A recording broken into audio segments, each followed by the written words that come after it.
ভদ্র ব্যবহার দিয়ে তাকে বিদায় করতে হবে।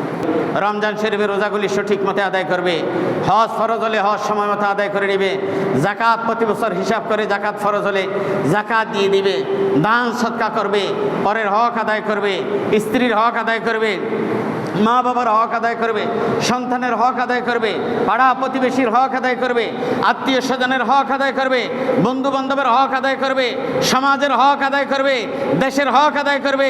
সব কিছু যাদের ঠিক থাকবে আল্লাহ এদের জন্য জান্নাতুল ফেরদাউসের সুসংবাদ দিয়েছেন। পড়ুন না সুবহানাল্লাহ।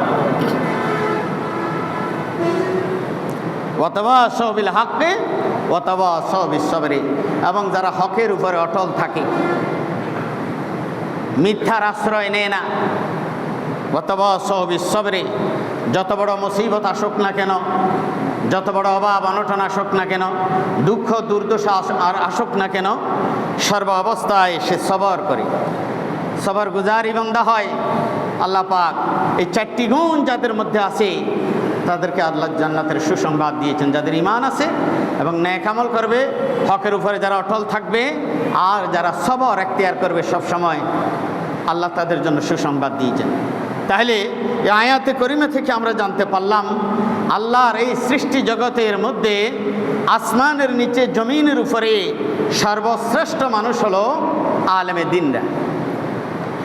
নবী রসুল এখন নাই, নবী রসুলদের ওয়ারিস যারা যারা মিরাস অর্জন করেছেন, ইলমে দ্বীন যারা অর্জন করেছেন, কোরআন যারা শিক্ষা গ্রহণ করেছেন, যাদের ভিতরে কোরআনের আলো আছে, হাদিসে পাকের আলো আছে, তারা জমিনের মধ্যে শ্রেষ্ঠ মানুষ। আবার নিকৃষ্ট মানুষ কারা? জমিনের মধ্যে আল্লাহর আসমানের নিচে জমিনের উপরে এক শ্রেণীর আলেম, তারা সর্বনিকৃষ্ট, যাদেরকে হাদিসের ভাষায় আলেমে সু বলা হয়েছে। কারা? যারা কথায় কথায় মিথ্যা বলে, যারা কথায় কথায় কি বলে? মিথ্যা বলে, যারা সুদ ঘুষের সাথে জড়িত, যারা মিথ্যার আশ্রয় নিতে এক সেকেন্ড দেরি করে না, যারা মা বাবাকে কষ্ট দেয়, যারা নিজের স্ত্রীকে কষ্ট দেয়। আসেনি সমাজের মধ্যে এরকম আলেম? আমরা যে আপনাদেরকে ছোট করব বলে সুযোগ নেই।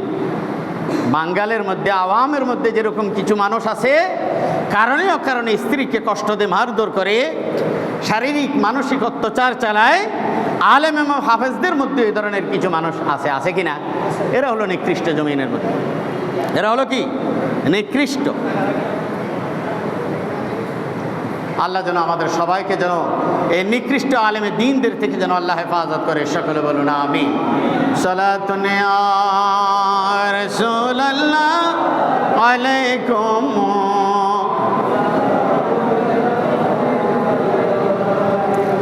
সালাতুন ইয়া রাসূলুল্লাহ।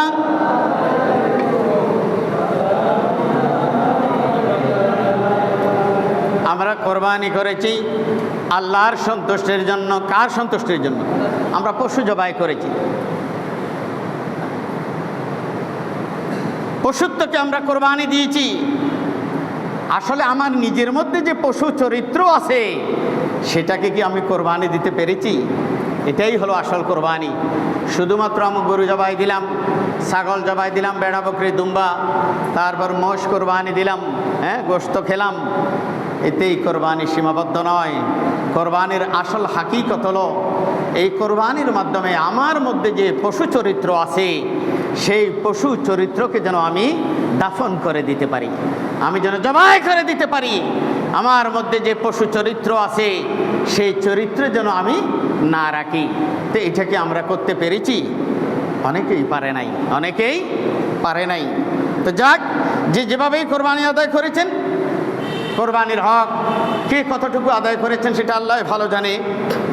কোরবানি করার পরে সব গোশতগুলি যদি ফ্রিজে ঢুকে যায়, গরিব দুঃখীর যে একটা হক ছিল সেটা যদি কেউ আদায় না করে, তাহলে তার কোরবানি আল্লাহর দরবারে কসিম খালেও কবুল হবে না।